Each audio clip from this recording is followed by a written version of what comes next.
শেষ বাঁশি বাজতেই যেন আনন্দের বিস্ফোরণ। বিশ্বকাপের নকআউট পর্বে জাপানকে 2-1 গোলে হারিয়ে রাউন্ড অফ 16 নিশ্চিত করতেই ঢাকা বিশ্ববিদ্যালয়ের টিএসসি চত্বর রূপ নেয় সবুজ হলুদদের উৎসবে। পতাকা উড়িয়ে, স্লোগান দিয়ে এবং একে অপরকে জড়িয়ে ধরে উল্লাসে মেতে ওঠে ব্রাজিল সমর্থকেরা। দীর্ঘক্ষণ ধরে চলে তাদের বিজয় উদযাপন, আর পুরো টিএসসি চত্বর মুখর হয়ে ওঠে ব্রাজিল সমর্থকদের উচ্ছ্বাসে। জাপানদের বিপক্ষে ম্যাচ ঘিরে শুরু থেকেই টিএসসি চত্বরে জড়ো হয়েছিলেন শত শত ব্রাজিল সমর্থক। বড় পর্দায় খেলা দেখা, প্রতিটি আক্রমণে চিৎকার আর শেষ মুহূর্ত পর্যন্ত অপেক্ষা, সব মিলিয়ে জমে ওঠে বিশ্বকাপের আবহ। ম্যাচের শুরু থেকেই আক্রমণাত্মক ফুটবল খেলতে থাকে ব্রাজিল। একের পর এক আক্রমণে সমর্থকদের আত্মবিশ্বাস বাড়লেও প্রথম গোলের দেখা পায় জাপান। প্রথমার্ধের 29তম মিনিটে কাইসো সানোর গোলে এগিয়ে যায় জাপান। বিনিয়োগ হোক বিশ্বস্ত, আমার পছন্দ সল্ট বে। নকআউট পর্বে জাপানকে 2-1 গোলে হারিয়ে রাউন্ড অফ 16 নিশ্চিত করে ব্রাজিল।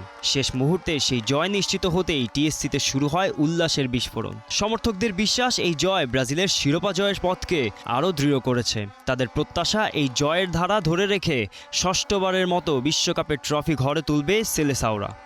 2022 সালের ব্রাজিল আর নেই, Brazil is come back, Brazil change হয়েছে।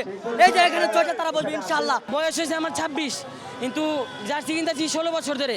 সবই 25টা, 4টা জার্সি থাক হয়ে গেছে ভাই। নেক্সট ইয়ার থেকে জার্সি কিনবো না যদি 6 স্টার না হয়।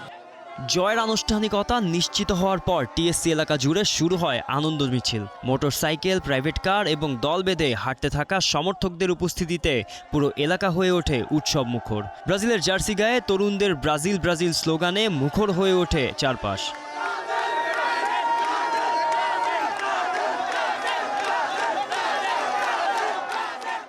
অনেকের বিশ্বাস, এই জয় শুধু রাউন্ড অফ 16 নিশ্চিত করার নয়, বিশ্বকাপ শিরোপার স্বপ্নকেও আরও জোরালো করেছে। রীতিমতো অবাক করে দিয়েছে। নেইমার ছাড়া এত ভালো ভালো প্লেয়ার আমাদের আছে, তাদেরকে ছাড়া যে এত সুন্দর দুর্দান্ত খেলা দেখিয়েছে, জাপানের মতন শক্তিশালী টিমের সাথে লড়াই করে জিতেছে, এটাই তো অনেক বড় কিছু। আমাদের কোচ আনচেলত্তির উপর অনেক ভরসা ছিল, উনি মাদ্রিদে অনেক কামব্যাক করাইছে।